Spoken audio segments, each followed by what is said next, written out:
አስተማማኝ የኮማንዶ ኃይል አሰልጥኖ እያበቃ ያለው ማዕከል። የልዩ ዘመቻዎች እዝ ማሰልጠኛ ማዕከል ብላቴ አስተማማኝ የኮማንዶ ኃይል አሰልጥኖ እያበቃ ነው ሲሉ የልዩ ዘመቻዎች እዝ አዛዥ ሌተናል ጀነራል ሹማ አብዲታ ገለጹ።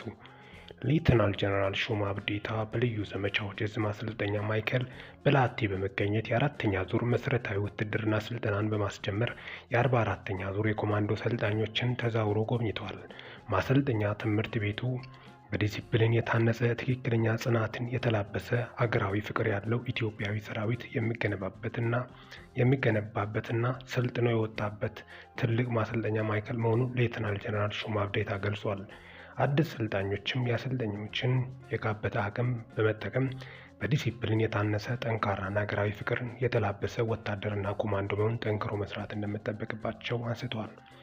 ኮማንዶ ማለት በታማኝነትና በቅንነት ራሱን አሳልፎ በመስጠት ለሀገሩም ለሕዝቡም አኩሪ ታሪክ የሚሰራ የውጊያ ማርሽ ቅያሪ፣ የተበላሸ ውጊያን በአጭር ሰዓት በመድረስ ውጊያ የሚያስተካክል የዘገየን ውጊያዎችን የሚያፋጥን ጀግና ነው። እናንተም የዚህ ክፍል አባል ለመሆን ፈቅዳችሁ መምጣታችሁ ደስ ያሰኛልና ጠንከራችሁ ሰልጥኑ ስለ አበረታተዋል።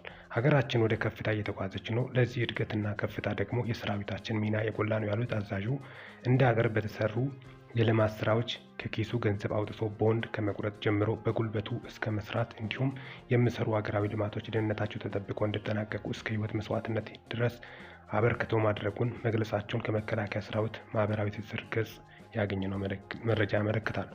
ሚኪታ ቡድን ሰብስክራይብ በማድረግ ወቅታዊና አጫጭር መረጃ አገኙ። ሰላም ቆዩልኝ።